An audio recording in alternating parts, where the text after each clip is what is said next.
فلسطینی مسلح گروہ حماس نے 2001 میں اسرائیل اور حماس کے درمیان 11 روزہ جنگ لڑنے کے بعد سے سب سے سنگین کشیدگی میں اسرائیل کے خلاف آپریشن اقصی الفلڈ شروع کیا ہے۔ حماس نے کہا کہ اس نے 5000 راکٹ فائر کیے ہیں، جبکہ اسرائیل نے تصدیق کی ہے کہ گروپ کے جنگجو اس کے علاقے میں داخل ہو گئے ہیں۔ اسرائیلی فوج کے ترجمان ڈینیل ہگاری نے کہا ہے کہ اس گروپ نے زمین، سمندر اور فضا سے حملہ کیا۔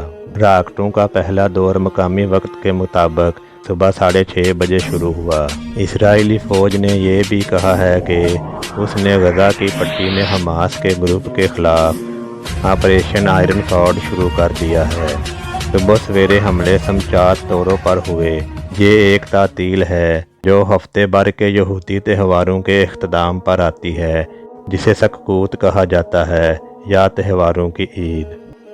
حماس نے اسرائیل پر حملہ کیوں کیا؟ حماس کے ترجمان خالد قدومی نے کہا ہے کہ گروپ کی فوجی کارروائی ان تمام مظالم کے جواب میں ہے جن کا فلسطینیوں نے دہائیوں سے سامنا کیا ہے۔ ہم چاہتے ہیں کہ عالمی برادری فلسطینیوں کے خلاف اور ہمارے مقدس مقامات جیسے الاقصی کے خلاف مظالم بند کرے۔ یہ تمام چیزیں اس جنگ کے شروع کرنے کی وجہ ہیں۔ حماس کے فوجی کمانڈر محمد دیف نے کہا کہ یہ زمین پر آخری قبضے کو ختم کرنے کی سب سے بڑی جنگ کا دن ہے۔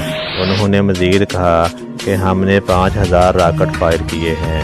کمانڈر نے فلسطینیوں سے مخاطب ہو کر کہا ہے کہ ہر ایک جس کے پاس بندوق ہے اسے نکال لینا چاہیے۔